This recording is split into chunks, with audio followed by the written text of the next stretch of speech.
Hey guys, how you doing? Ronin Man here. Today, going to talk about rites of passage. I've heard a lot of podcasts about this.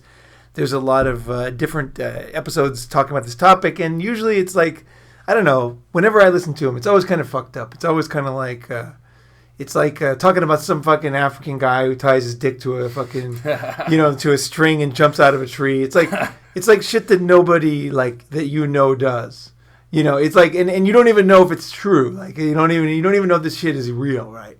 And somebody might post on there, hey, I'm from Ghana, we really do this. And then I always, this actually happened to me on the Ronin Man. I mentioned it. And then some guy said he's from Ghana and they actually do that. I said, well, did you do it? Do you have any pictures? Like, did you actually fucking do this?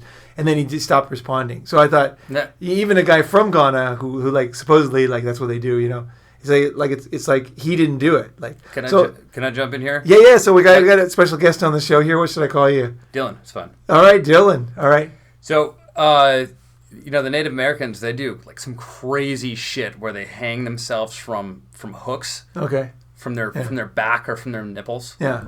Okay. Yeah. There's this stuff, right? But the thing is, here's how really, like, we can go to these kind of weird ones too. It's fine. we can rock and roll on this, but. For me, I think there's a lot of talk about things that aren't true. Like, for example, like some guy will say, oh, in Japan, they got no crime, so the cops are always looking for something to do because they got nothing to do. Well, I lived in Japan for 16 years, right? I know a lot about Japan. These are stupid memes that people just repeat. Everybody's like sheep repeating. I'm not saying crime is like super bad in Japan, but I'm just saying these have no basis in reality. It's like they're just repeated after nobody knows anything. It's just like it's like I tell you a story and then you repeat it, and then your friend repeats it and he repeats it, and then it's just like telephone game. Yeah, telephone game. Totally telephone game. That's what most of these memes about manhood are. That's why I want to do this one about like real shit, like real stuff, like shit that we did, shit that our friends did, and the lack of a rite of passage for most men growing up these days. Okay, I'm open to hearing about that. I've heard that doesn't exist, but I'm got to prove it to me. Got to prove it to me.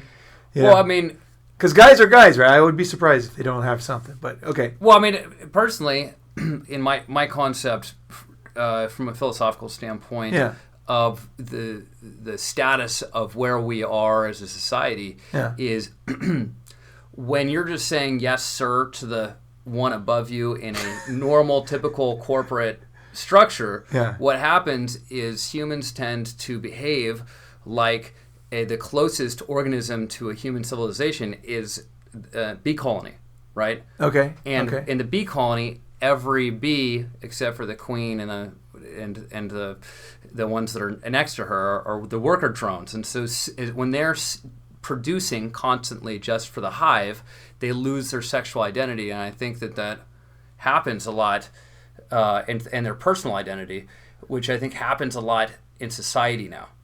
Okay, because they're like a cog in the fucking machine, right? Another brick in the wall, and that's what our school system is set up to publicly rear our children and push a generalized agenda that is opposed to the natural process that humans go through. Is this rite of passage is a tribal thing. It's something that happens in small communities. Oh fuck yeah, it's so normal. We're talking about fraternities, sports teams, and I think that the biggest one that is a common one today is becoming an entrepreneur, which I think is really important for every guy, even if they're going to be a long-term employee eventually in their life. I think becoming an entrepreneur is a really important milestone and important rite of passage for guys to take. Okay, like getting off on your own and getting out of the fucking having a boss, like basically greasing your ass up every day. Getting out of that. Well, learning how to be bottom line responsible for yourself. Yeah. Is what entrepreneurship is, right? Right. You've got to say, at the end of the day, if I eat what I kill, and if I don't kill anything, I'm not going to eat anything. Oh man, that's always it's funny because I was always scared of that when I was a kid. Like when I got offered, I joined this company, right, and I was selling stereos back in 1984. I was selling stereos on commission. Right? What was the big technology then? Back then, it was CDs were just coming out. Nice. Yeah, we had like the first CDs in there, and people still had 8 tracks and cassettes. Were still, everyday cassettes. 3-head cassettes were a big deal. Like if you had 3 heads, you were the man.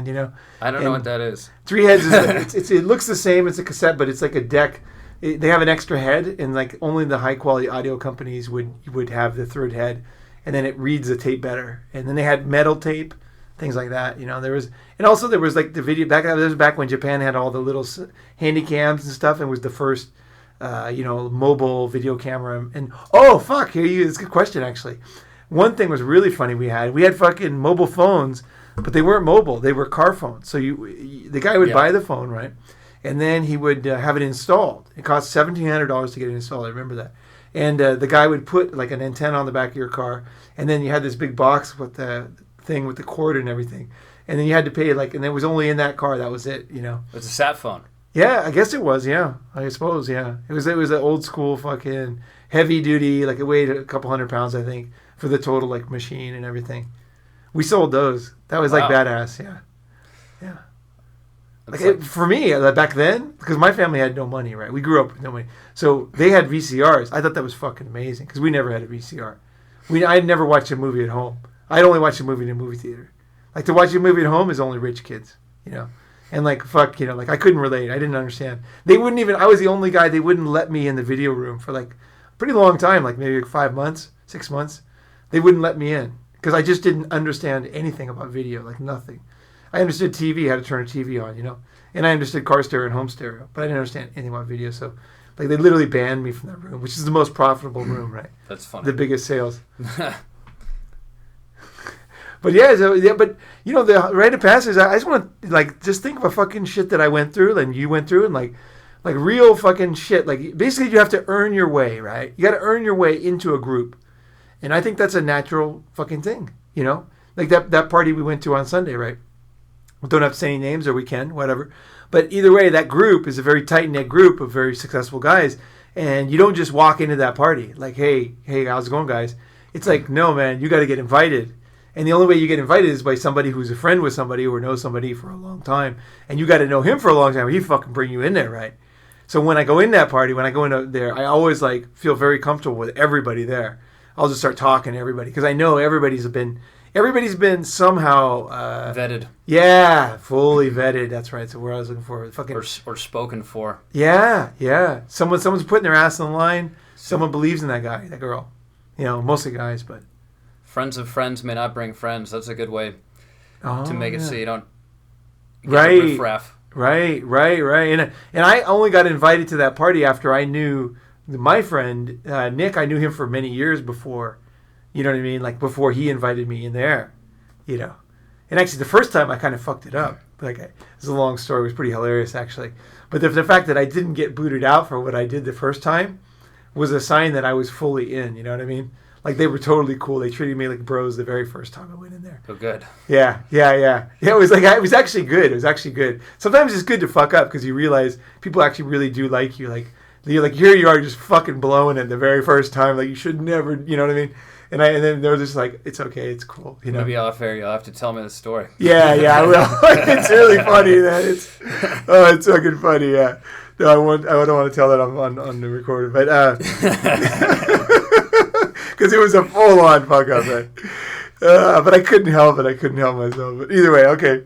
So I get tired of these fucking stories about everybody, tying their penises to jumping off the Grand Canyon stories, because I just think that most podcasts, most people on TV don't know anything. They have no experience, and they're just repeating some fucking book they read. I hate that. Like everything I talk about is either I experienced it or I tried it, or you know what I mean? It's like something like, let me think here, what groups like my own experience with this one. Oh yeah, like when you move to Japan, right? When you're an expat, like you can't get into the cool expat group right away. Like if you're new to Japan, fuck you, man. You're not in. You're not going to meet the cool, like the entrepreneurs that are running the place, You're not in with those guys. No way. You got to be like, you got to do something. You got to prove yourself, right? Like just even speaking Japanese is not enough, Because you could be a total dork just like sitting at home studying Japanese, right? Total idiot, right? They're not going to let you in, right? And then... what do they call that? Haiso? No, there's no Haiso. This is like expat group. So it's like nothing to do with the locals. Haiso is in Thailand, yeah. I'm talking about in Tokyo, in Japan. Okay. There's like these cool guys. Like now I'm like, these are all my friends, you know. They're like super successful entrepreneurs in Tokyo, taking companies public, doing all kinds of cool shit. Because there's real money in Japan, you know. It's not like Thailand. Like there's like fucking people are making real money, you know. Thailand is awesome, but it's not like a lot of money there, right? It's getting more. It's changing, but still, it's not like Tokyo, right? So Tokyo is like it's the third largest economy in the world, and it's all centered in one city, and it's all centered in a couple of districts, right? So in that area, it's just like insane amount of pressure, you know, the social, or like money and power, just, you know, boom, you know. But like once I started to, I remember the first time I got into that group was, I was there, and I think I was too clueless to even know this group. I thought I had such low self-esteem when I was growing up. I didn't even think I belonged in one of these groups, right? Like I thought no one would ever let me in. I didn't even belong, right? And then finally what happened was I put an ad in the paper, and I said, anybody is interested in real estate, I don't want to sell you anything. I want to like share information. So I put an ad like meet me at Starbucks. Yeah. And then a bunch of guys came. What year are we foreigners. Talking? This is probably, when was that? It's a good question. Maybe 2002 or something. So the newspaper still mattered. It was like, there was like a... the classifieds. Anyway. Yeah, the classifieds was huge, yeah. I had my ad in there, Watch Me Fuck Your Wife. That was a huge ad. And yeah, that was like a big ad. That was like, it became like famous, that ad, because I wrote it real simple, you know. It was good copywriting, you know. And it was a successful ad. But then either way, so then I put a thing, and then these guys came, and they were like some of the cool kids, you know. And then when they came, I was actually in the real estate business. I was working in investment banking, real estate, and I could have tried to sell them something, but I didn't. I just did exactly what I said. I just like, let's share information. And then it turns out that a bunch of guys, I got these guys together, and they were like really cool, and like everybody shared information. Some guy bought like a 6-story business building in southern Japan on credit cards. He like maxed out all his credit cards and got the down payment. He lived in a boat in Tokyo Harbor, in Tokyo Bay, and then he fucking bought this building, and he became very wealthy. You know, that's the thing, that you could do that in the early 2000s. Yeah. Max out your credit cards to do that. That's what he did. And then he ended up another guy borrowed money from the Yakuza, which is like the mafia, is really dangerous. Maybe a bad idea. No, he succeeded. He paid him back. Nothing wrong with Yakuza, man. I got a lot of Yakuza friends. They're cool. You just got to do what you say. You cannot fucking not do... Or cut your fingers off. No, the finger cutting off is all... They would cut their own fingers off. Yeah. So if you're in the mafia and you fuck up, and your boss, you're trying to make amends, you know, you fuck his mistress or something, then you have to cut your finger off and come back. So what's the initiation to get into the Yakuza? The Yakuza is... it's not as interesting as you'd think. I think it was really interesting back in, like, say, the 80s. That was the peak of the Yakuza. They were the only guys with tattoos back then in Japan. Oh, yeah. Right. Oh, so yeah. That's why, like, they weren't allowed... No tattoos in bathhouses is something it's I heard. It's still even today. Yeah. Because they didn't want the Yakuza there. Right? That's right. And then they had, like, the Japanese... I don't know if they have the oldest tattoo in the world, but it's, like, one of the oldest, like, traditions of the bamboo thing. You know, it's, like, really painful. Yeah. And then they have like a lot of interesting. Actually, they have a lot of interesting. There's some interesting books like about girls, like Yakuza girls who have the tattoos all over their back. It's quite interesting. It's got a rich history. It's not like some asshole getting a tattoo saying, you know, some fucking bullshit about the rainforest or something. You know what I mean? They had it's like stories and stuff. Yeah. So, but in the 80s, what were the initiations for the Yakuza? Okay, I got to Japan just at the tail end, so it was like starting in the 90s, and the Yakuza was still very powerful. But at that time, back in Japan, like in the day, like it was you basically, like, even today, like, you have to kind of like work your way up. You got to work your way up. So the way it used to work is like this. They had these things called bosuzoku, and there's a sokaya, right? There's a sokaya. Sokaya is guys who basically buy one share of a company, and then they show up at the shareholders meeting, and then they blackmail them. They say, oh, you know, didn't you fuck like 18 hookers in Nigeria, you know, or didn't you pay off this company or something like that, you know? And then the guy's like, shut up, and then they pay him off, right? That's Sokai. Yeah. So there's different levels. There's different types of Yakuza. There's a lot of financial Yakuza these days, but doing that. But the thing, what they did was in the old days, this isn't the old days, but like this is like the 80s, is they would start as punks, right? So they would start like, say, as a Bosozoku, because there was a famous Bosozoku out on the I think it's a 357. There was a road called the 357. And I think it was 357. I'm pretty sure that was the badass group. Size of a bullet, also. Yeah, okay, and there was Oh, that's right. That's right. And there was another 246, and there was another one out in Hiroshima. There was quite a few gangs back then, motorcycle gangs. So they would basically join these gangs, and then the promising leaders of the gangs would get recruited by the Yakuza. So it was the farm team. It was the farm team for the big leagues, was the Yakuza. Right. And to get into Yakuza, and so basically once the guys who proved themselves in Bosozoku, they didn't really have to prove that much because the top guys were pretty badass. Like they were doing all kinds of shit. Like they would ride on their motorcycles and they had like baseball bats, like aluminum bats, and they would just fucking take people out. And they would drive through train stations. I mean, I've seen this. Like I've been surrounded by hundreds of these guys driving their bikes around, smashing the bats on the ground. And like when they do that, it makes a spark at night, because it's an aluminum bat. And like they're doing this, they were just trying to impress me. I was camping on the beach, and like I heard all this like sound like thunder coming down. Right, so I went out to the road, and it turns out that they all came and they were driving in a circle, like red light just going through the circle, and then just slamming the bats down. And the cops just didn't even come out because there was like thousands of them. There might have even been 10,000 bikes. Like it was just like as far as you could see, like animals in Africa or something. Like just everywhere. But they were cool. They didn't fuck. They wouldn't really. I think in general, like Japanese Yakuza, Bosozoku, Sokai, you don't have any trouble with these guys. They don't bother you. But either way, like they had they proved their way in, right?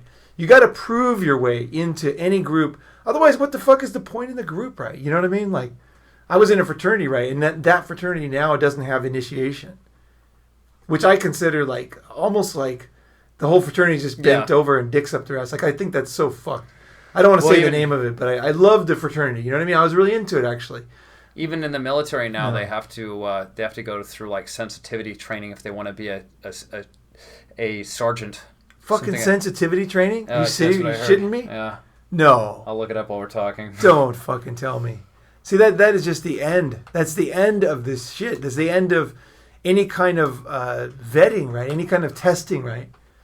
Anybody listening, do you like to be tested? I like to be tested, Well, it's important. I mean, it's having a trial by fire of some sort in your life is important.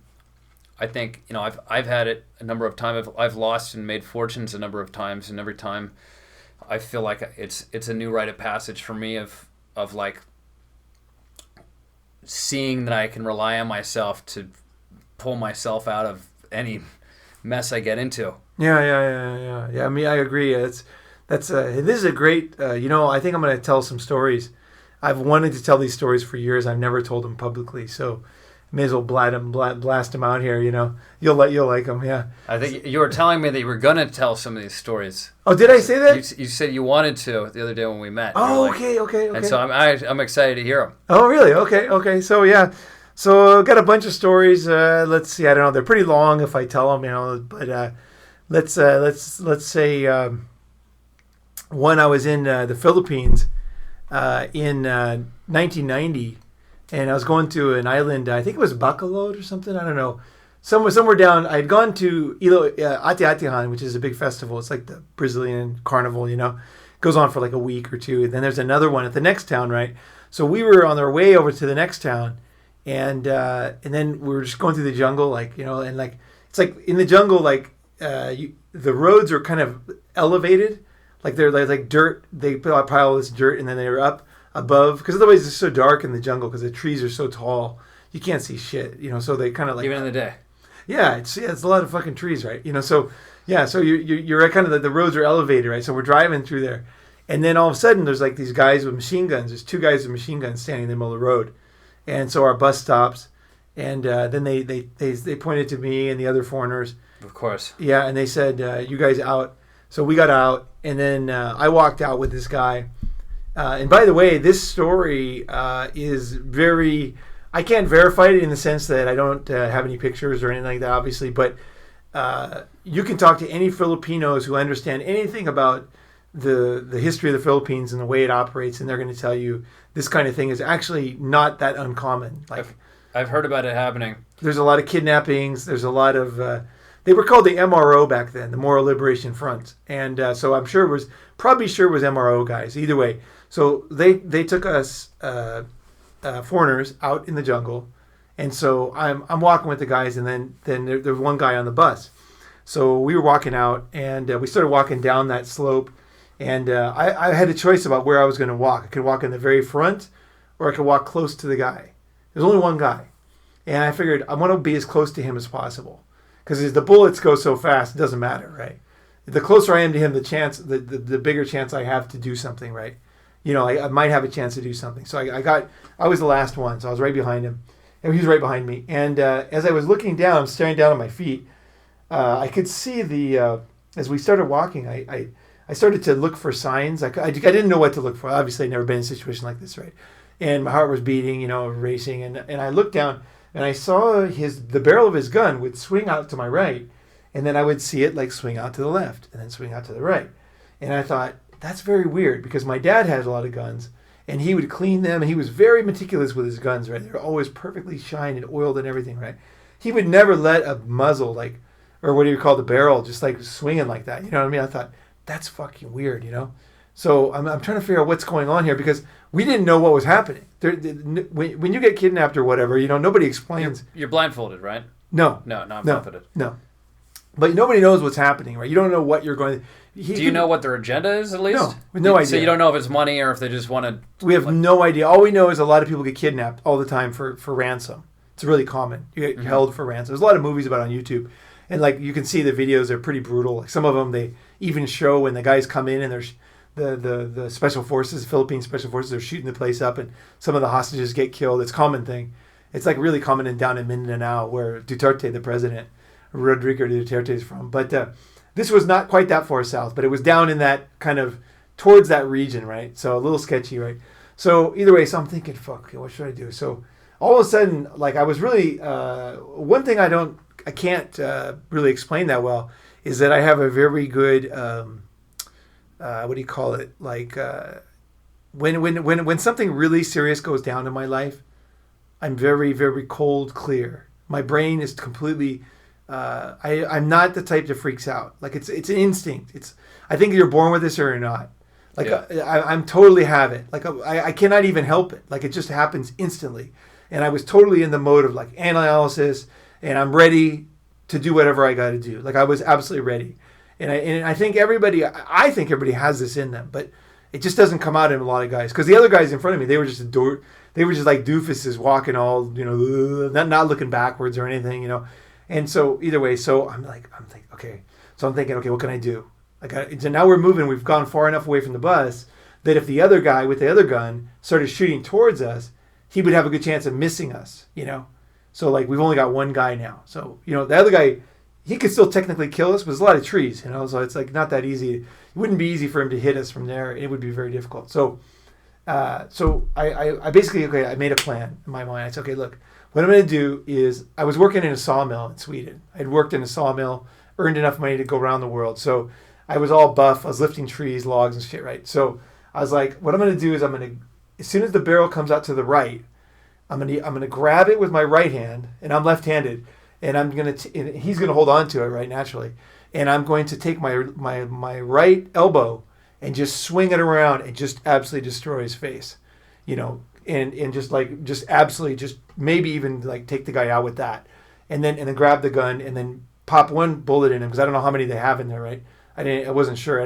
So I thought, okay, I'll pop him, and then I'll just sit there and wait. That was my plan, which actually wasn't a very good plan, because since then I've thought about it a lot, and the best thing to do is to move, is to grab the gun and get it in a new location so they don't know where you are, right? But either way, this was my plan at the time. So I'm just sitting there and I'm just thinking, okay, when am I going to do it? You got to do it soon. But I was waiting for the right time, because you can't. This is life and death now. You cannot move too early. You cannot move too late, right? You know what I mean? Because once we're tied up or whatever, there's nothing I can do, right? So like I'm only one guy, but I just didn't feel it was time yet. So I waited, and then all of a sudden the guy basically like totally relaxed, and he said, "Okay, sit down." And then he puts the gun down. So he put the gun down like pretty far away from himself, like not like right, like you think he would hold it right in his like lap, right? But he put it down like right here, like arm's length, and then he starts like totally relaxed talking to us. And and even though my heart's racing, I'm thinking this is something weird here. This guy does not seem dangerous to me. I don't know what. I just had this feeling like this does not seem dangerous somehow. Even though we're sitting in the jungle, we just got taken here at machine gun point, and the other guy's up there. I don't know. I don't feel like I should do anything, but I just kind of I was like, okay. And then he said, okay. Well, it was kind of funny too, because he said we were all like not saying anything, right? And then he goes, I like American movies. And then everybody that's with me, they're all like, oh yeah, and they started talking like it's a normal conversation. Like that's so weird. You're like on the verge of like getting kidnapped or killed, and like everybody's talking like it's completely like some kind of coffee fucking tea get together with the ladies, right? And they're like, oh, I like Arnold Schwarzenegger. And then he said to me, I remember he said, you look like Sylvester Stallone, which I don't look anything like Sylvester Stallone, but like he was pretty clueless, and I was all buff, so maybe that's what he was talking about at the time. So either way, so then blonde. yeah, exactly. So then exactly it's right. Opposite. yeah. So then he said, okay, we go back, and then I could tell nothing. It was over, So I was like, because we started walking back to the bus. So okay, so I walked back to the bus. We got in the bus. We took off, and I said to the after we got far away from those guys, I said to the people on the bus, I said, like, not for nothing, but what just happened? Like, what the fuck just happened? And they said, they robbed us, but they didn't want to have trouble with the U.S. military, so they just took you guys aside so you guys wouldn't see it. So you couldn't testify or, you wouldn't have any trouble. They didn't want to rob you guys. They didn't want any trouble. And so I thought about it, and I think, for years I've thought, like, what would have happened if I would have grabbed that thing and if I would have shot that guy. And then I have a friend actually who's a Philippine government official in Cebu. And I asked him and another guy, I said, what do you think would have happened? Because in my mind, I was wondering if the gun was loaded.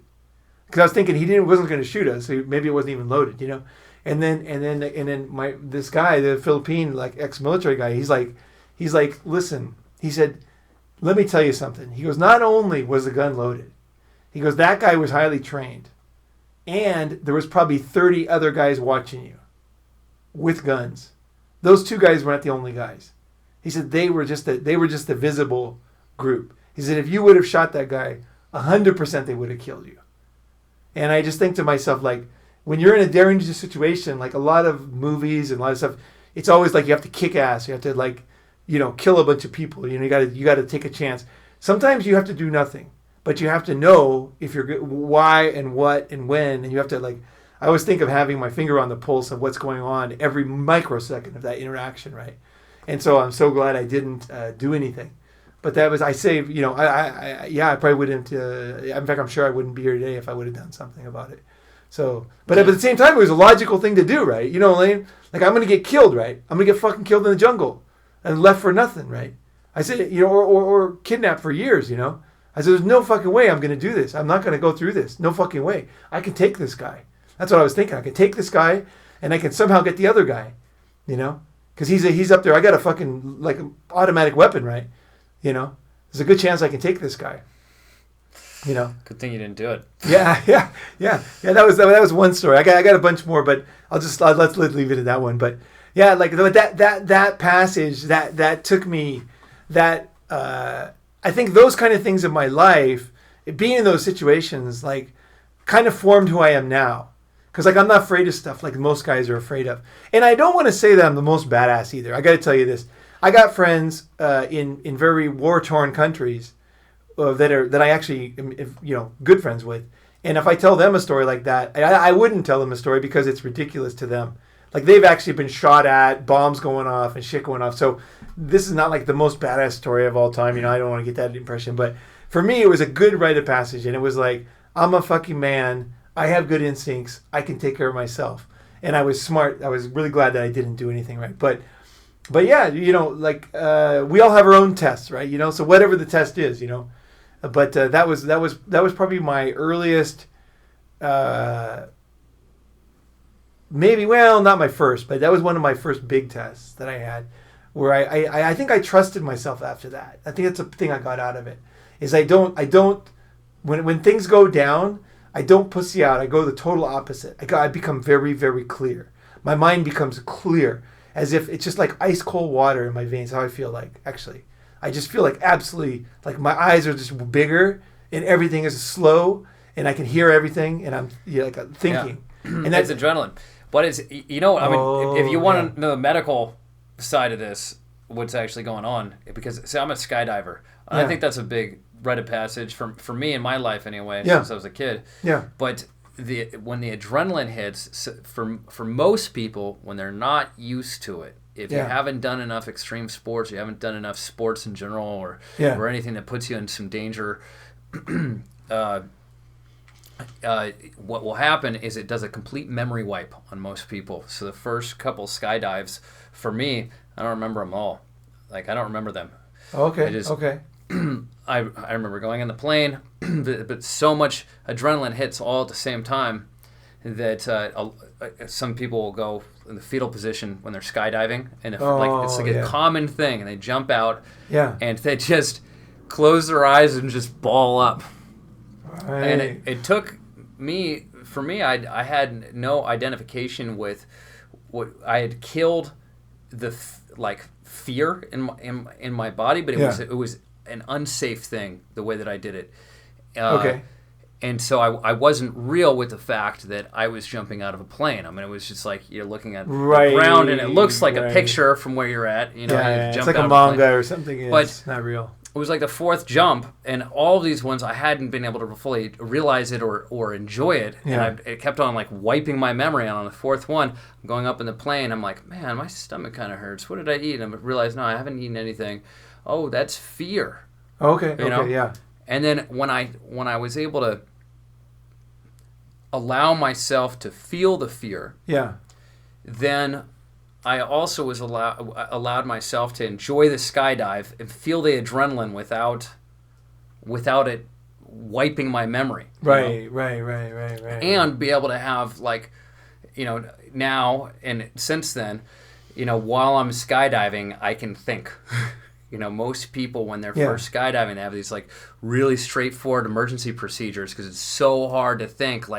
When something goes wrong, you got to grab the handles on your chest and go right, left, arch, and get your secondary chute to go. Right. But I think that the concept of feeling the fear and doing it anyway is kind of outdated, and the way that I have found is feeling the fear and just not being controlled by it, right?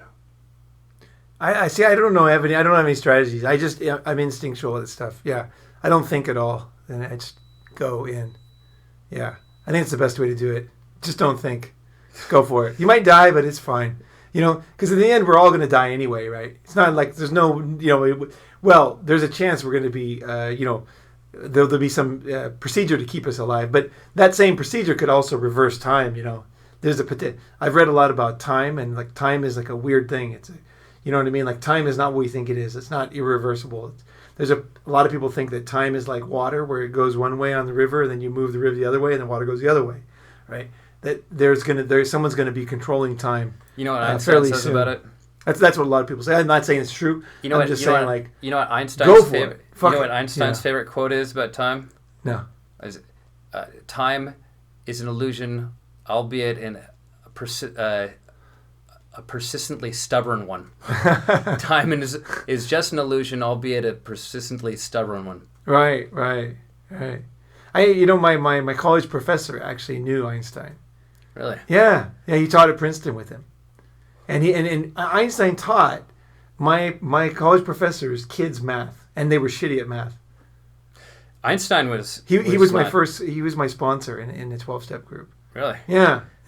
Einstein was not very good at simple math. He was very dyslexic. Oh, maybe that's why. And but his kids didn't want to learn. That's the main problem. Couldn't really remember stuff either. I mean, he famously called the operator when he was in Manhattan trying to find out what his address was, and the operator wouldn't believe that he had forgotten his address because it said if you were Einstein, you're the smartest guy in the world, and you wouldn't have forgotten what your address is. Well, her, like understanding of the human mind would be very minimal. Like the smartest guy is going to be unusual. There's no doubt about it. He's not going to be normal, right? He's not going to think the way she thinks, right? She thinks this is important, right? She probably thinks like, what order you use your forks at your table. Like if you use the small fork for the salad and then the bigger fork, if you do the wrong one, you're like an idiot. You know what I mean? Like that's the kind of thing she probably thinks, right? It's fucking idiots, right? Some people, that's like the max they ever get to is like how to use proper use of forks and shit. I Googled that the other day. I couldn't remember. Oh, yeah. Well, it can be complicated if you got a shit ton of forks, like a big French dinner. Yeah. Yeah. I was lucky because my best friend's mother had like a shit ton of forks. Like they always had these big French dinners, and I used to eat there when I was a kid. So I kind of was forced to kind of learn this stuff, even though I wasn't interested. But they wouldn't let me eat if I ate it the wrong way, right? They'd give me shit. Really? Yeah. Yeah, it was like full on formal, yeah. It was so funny in California. It is like they were like not from California, basically. Mentally, But what is there any other fucking test you've gone through? I test my brother. I was telling you before about getting maced or getting pepper sprayed. Yeah. That was a test of manhood. And in most police departments, and my buddy was a police officer, and he maced me, and he said that's what all of the guys, when they're going through the cadet academy, they, at the end, their final test is to get maced in the eye. So they open their eyes and they spray mace in there. You pull your eyelid down, and someone takes police grade mace and they spray in your eye for as long as until you basically drop. No. Yeah. It's not just a little spray. No. It's a steady stream. Oh my God. Really? That hits you right in the eye. And I think I took like maybe a half a second or a second, and I was just down. Well, you weren't getting what the paid. Hell happened? Yeah. Was that no? Well, those guys aren't when they're in the academy. I don't think they're getting paid. No, but they're gonna get a good job and shit. It's true. They want to earn money. Yeah, but I mean that's a serious test of manhood. But also they need to know what it feels like if they're gonna get it. But when if they're gonna get maced by somebody, or if a lot of times if you mace anybody in a room, you're getting it. It's happening to you too. So you got to know what it feels like. Yeah. But sure. that was kind of the I never really enjoyed hanging out with police officers, or it's very kind of like didn't want to ever be near any. And then I just happened to have made a friend. It was a police officer, and when I did that, and I did the same test that they went through, I was kind of inducted into their group. Oh, right. I got pulled over once, and because I had their card, I was their system of vouching. Everything was all good. Nice. We used to be able to go shoot their guns off on the beach and stuff. Oh, really? Oh, okay. Yeah. I wouldn't mind wearing a police uniform to screw a girl. I think that girls like police uniforms in general. I did a ride along. Did you? No way. Wow. We picked up girls from the cop car. Did you? Yeah. I tell you, some cops tried to pick up this chick I was with once. Yeah. And this is the first time I realized that cops try to hit on girls. I had this hot Japanese girl. I took her back to California. This is years ago, guys. A long time ago. I took her back to California, and it was late. It was a summer night. They're sitting down there with the window down. She's got hair down to her ass, super hot. And the guys are they were all over. They're like, hey, like fucking cops aren't supposed to do that. Yeah, I think it's maybe a conflict of interest when they're on duty. Yeah, well, what are you gonna do, right? There wasn't many hot Japanese girls in that small town, so it's probably impossible to control this kind of stuff, So, fuck. I was just thinking, this is crazy. Okay, now you might, I don't know what anybody's gonna think about this, but I think that this is my only Ronin man's thinking here, but I think this idea of hazing and slow letting into the inner circle is not just for individuals. I think it's for groups too. So I think I know like if you look at the different nationalities that came to America, right? Like when my parents grew up in Minnesota, right? And in a small town of 500, and in that town, my dad's told me all these stories. There was a very clear hierarchy. Who is the highest and who is the lowest? And the lowest was like the Italians and the Finns. And my parents were Finn, right? And they were near the bottom. And then Swedes were much higher. And then the British were much higher, right? There was a clear level of hierarchy of nationality amongst the immigrants. Because everybody was an immigrant back then. This is the period when everybody came to America, like early 1900s, right? And like 1930. Anywhere from early 1900s to say 1950, right? There was a lot of immigrants coming in from Europe, right? And they had a hierarchy. And the ones who were like new, everybody would get shit. There was a lot of jokes about them, like, you know, what do you call two Finnish guys? You know, blah, blah, blah. Finnish guys were shit on like crazy. Italian guys were shit on. Each group was shit on for years until they proved themselves. And once they got in, then they're in and they shit on the next guys. So the Czechs come in, right? And then, you know, the Chinese come in. And these different groups come in and they get shit on. And after they prove themselves, then they're kind of like in the group somehow, you know, in America. And I think there's a lot of truth to this. I have seen this in Japan too. And I've seen this with different groups in Japan, my group included. And I think there's a lot of truth to it. I think it's not just for individuals. Like, you know, you got to prove yourself as being valuable to the society, right? You contribute to the society. And if you don't contribute, then you kind of never get accepted, right? You got to contribute. You know, people, they want a society that contributes. I know small Canadian towns, like, you either contribute or you die out in the fucking wilderness. You know what I mean? You're either doing something, no one's going to help you if you don't contribute. You know, that's kind of like the real basic, you know, chimpanzee, you know, or tribal thing, right? You know, and it makes sense too, right? It makes a lot of fucking sense. Like, you know what I mean? It's like a family member. If one family member's not doing dishes every day and not helping clean up, he's going to get a lot of shit, right? And it's the same with groups. I think groups, and it's not perfectly with groups, but I've seen that in my lifetime. I've seen groups get accepted. I remember when, you know, Japanese are much more accepted than when I was younger, you know, now. Japanese have proved themselves, you know, as a high-value group, as works hard, tells the truth, you know. And that's generally how people think of them, right? You know, like honest people, like Toyota, you know, things like that, right? And I think also groups can go down too, you know, is you can be out of favor, right? If something happens, right? You know, but I think it's not just. I think it's on larger. I probably on the savannah with groups of 150 or less. Probably there wasn't so much of this inner group hierarchy. But now with so many people, as we get up to whatever, how many billion now? 9 billion or something. I don't know. It's a lot of people, right? As we get up to this many people, maybe it's getting less and less now. I don't know, but until now it's been. With globalization, you have the mixing of people for the first time, right? So let's see, we're looking at world population right now. Let's see what it is. 7.6 billion, right? 18 billion by 2010. Huh. I wonder if that's true. 2100. Oh, I did 21, yeah. I wonder how true that is. This is 11.8 billion by 2100. Yeah, I wonder how true that is. I don't think it's going to happen. Estimates of the future, I fucking don't believe them. Yeah, well, at least that unless they bought Bitcoin. If they bought Bitcoin early, I trust them a little bit. You know what I mean? Like if they actually had a brain that works and they picked something that was smart early, you know, they bought it at 25 cents, then I really take their predictions seriously in the future. You know. All right. No. Okay, that's a good metric. I think that it's a big issue of world population. I mean, at some point. You know, there's not more land. I mean, they could put more land out there. Oh, it's fine. It's fine. I don't think it's fine. I think they're gonna. I think we should. I think there's got to eventually be some sort of control on the population. No. You look at America. All the countries are going down. Japan's going down. It's like 1.4 is the replacement. You know, of kids, and China's going down. China's depopulating. You know, and India isn't yet, but.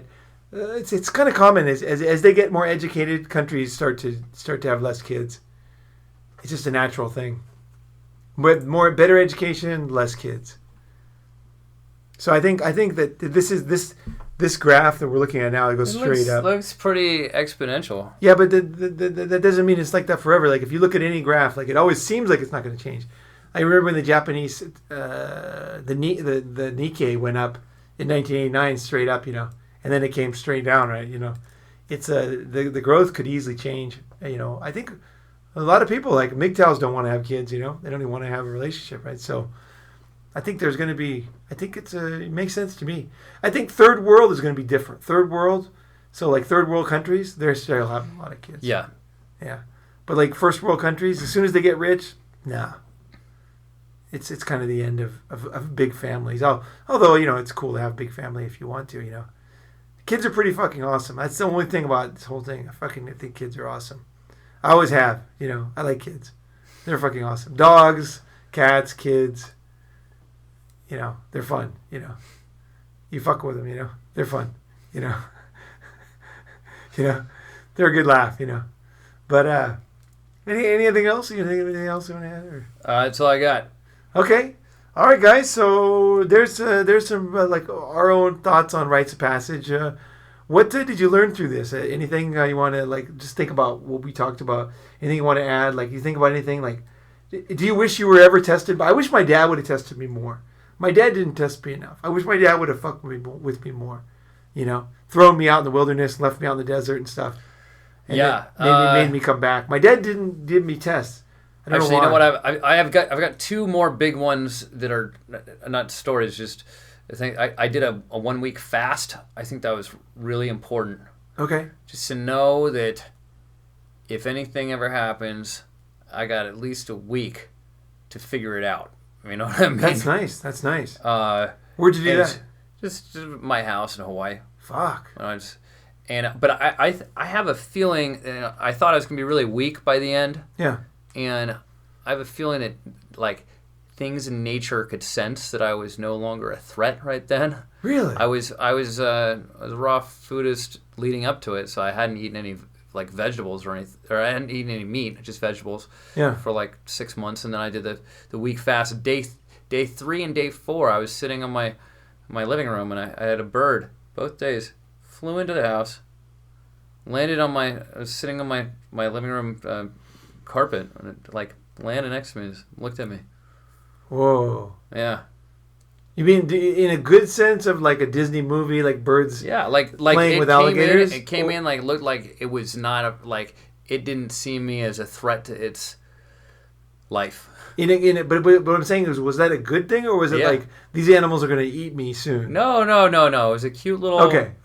So it was a trusting thing. It was like a finch or something. Yeah. It just kind of came and like looked at me from a couple different angles and stood next to me for a little bit, and then walked away and flew off. Okay. 2 days in a row. Wow. A week is a long time not to eat food, man. I've never done that. I did 1 day in high school. We used to have these fasts. You should do it more often. Yeah. Really? It's healthy. Yeah, it tricks your body into thinking that you're. It increases your lifespan, because when we don't eat, your body thinks, oh, I need to extend the lifespan so that I can procreate later. Oh, is that what it is? Uh-huh. Oh. Well, I never heard that. Are you sure about that? Is that scientific? Is that what they think? Or yeah. Is that the body says... It's called intermittent fasting if you want to look No, I know intermittent fasting, but I didn't know that was the science behind it. Yeah. It's trying to keep you alive a little longer. So it's souping it up. He's like, the nitro comes out and they start making new cells or something. Okay. Yeah. That makes sense.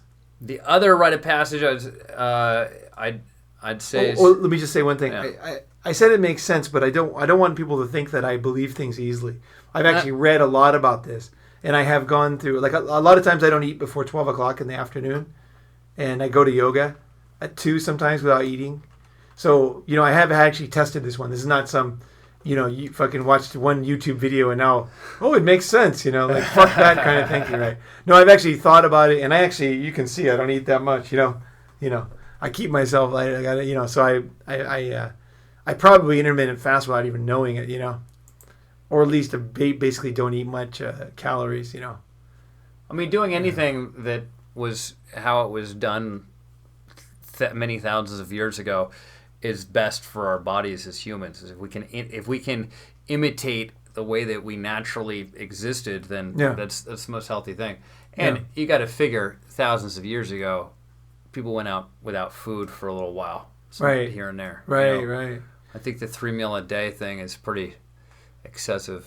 Yeah, I wish I could just live in a field. I like to hear birds and shit because I think that we heard birds a lot more than we do now. Like and smell green. Like that's one thing I think that's one of the keys to living longer is like smelling nature. I like to smell things. There's not a lot of smells in life today. I think they're key. Any chick I ever boned, she knows I like the smell of her. Like I'm into smell. Smell is key. Yeah. Smell, like anything, underarms, everything, smell is good. It's like real life, Oh, interesting thing about women, about smells. If there's a woman, let's say you have a friend, right? And she has a problem, her period's all fucked up, right? All she has to do is smell your underarm. Really put her nose under there, breathe in real deep, and her period will go back to normal timing. Because if her body is like aware that there's a man nearby, and that will discipline. Her body will say, okay, it's time to make babies. I got to get regular, and then she'll become regular after that. Really? Yeah. So if you have a friend like who's having problems or whatever, just have her try it. You'll see it's true. I've had friends do it. I told them, and then they you're right, it works. They're like, that's so fucked up. They could be lesbians or whatever, but they're like, oh, this really works. Something about smelling a man's like sweat. Like I'm not talking about a little bit. I'm talking like nose down there. Like really breathing it in, It causes her body to say, holy fuck, there's a man nearby. I might be pregnant, I better get my shit together, The body is the most basic part of the body, right? That's some crazy shit. Yeah. Sorry, one last story. What was your story you were going to say? Burning Man. Yeah. I mean, talking about 30 degrees at night, 105 during the day sometimes, in the desert, spend a week. And nothing can live out there. It's not acidic. It's alkaline.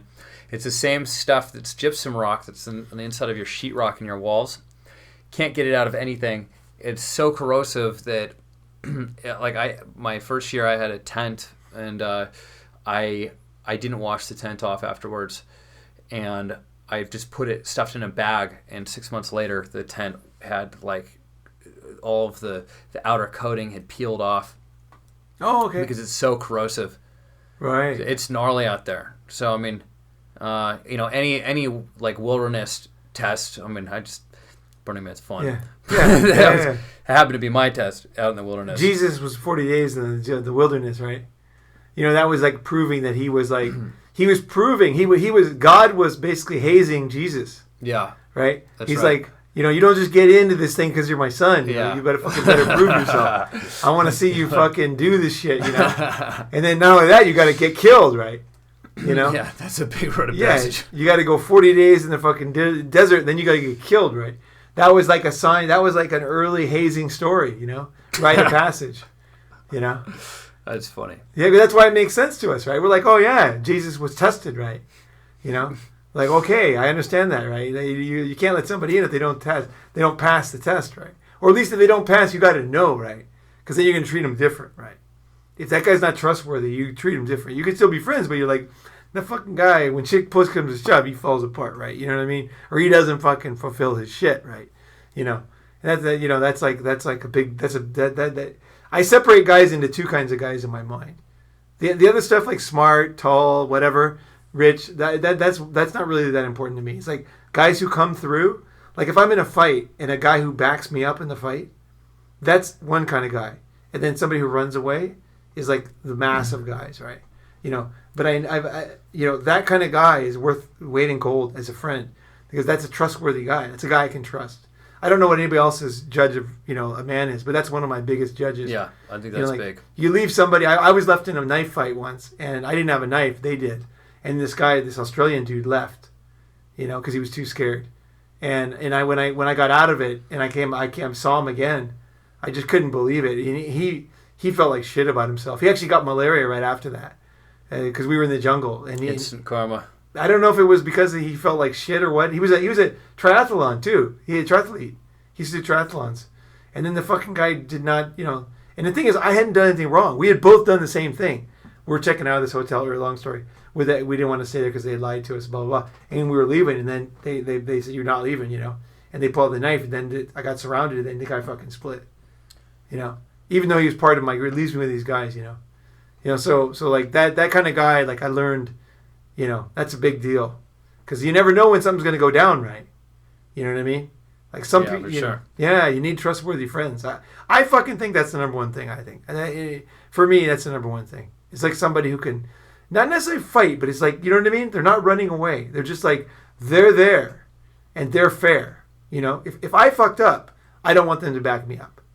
I'm not like some grieving mother who, like, the son is a total scumbag in jail 400 times. And then she's like, my son, you killed my son. The guy's a scumbag piece of shit, right? You know, he should have been killed, right? You know what I mean? That's different. But if somebody didn't do anything wrong and they're being good and you're there and then you back out, that's a totally different thing, right? You know, I think that's a key thing. You should definitely, even if you're going to take it down the chain, you should just, you know, just throw in. Maybe it'll dissolve it, right? More and more guy, right? You never know, right? Yeah, either way. So by Rites Passage, Test of Manhood. And again, I don't want this to be a macho thing because it's not a macho thing. It's like real life here. It works for schools. It works for nationalities. It works for businesses and networking groups. And it works for, I think women test men all the time, you know. I think parents test their children, you know. Like it's just kind of a common thing, you know. And just say, if you have any, comment on below, you know, if you've been tested, if you failed, you know. That would be a good topic. I wish I would have thought of that earlier. Is times that I didn't pass the test, you know. I can't think of anything right now, but I'll put it in a future episode because it's not about being Superman. No one's fucking Superman, right? We all fuck up and we learn. And that's how you become a man, is you realize, like, holy shit, I was a fucking total pussy. You know, I can never do that again, right? You know, it's like you learn from being fucking up, right? You know. So either way, thanks, guys. Thanks for watching. Ronin Man fucking... Test of Manhood, and comment below. See what you think. Thanks for being on there, and Dylan. Yeah, thank you. All right, thanks for listening, guys. Cool. Bye-bye.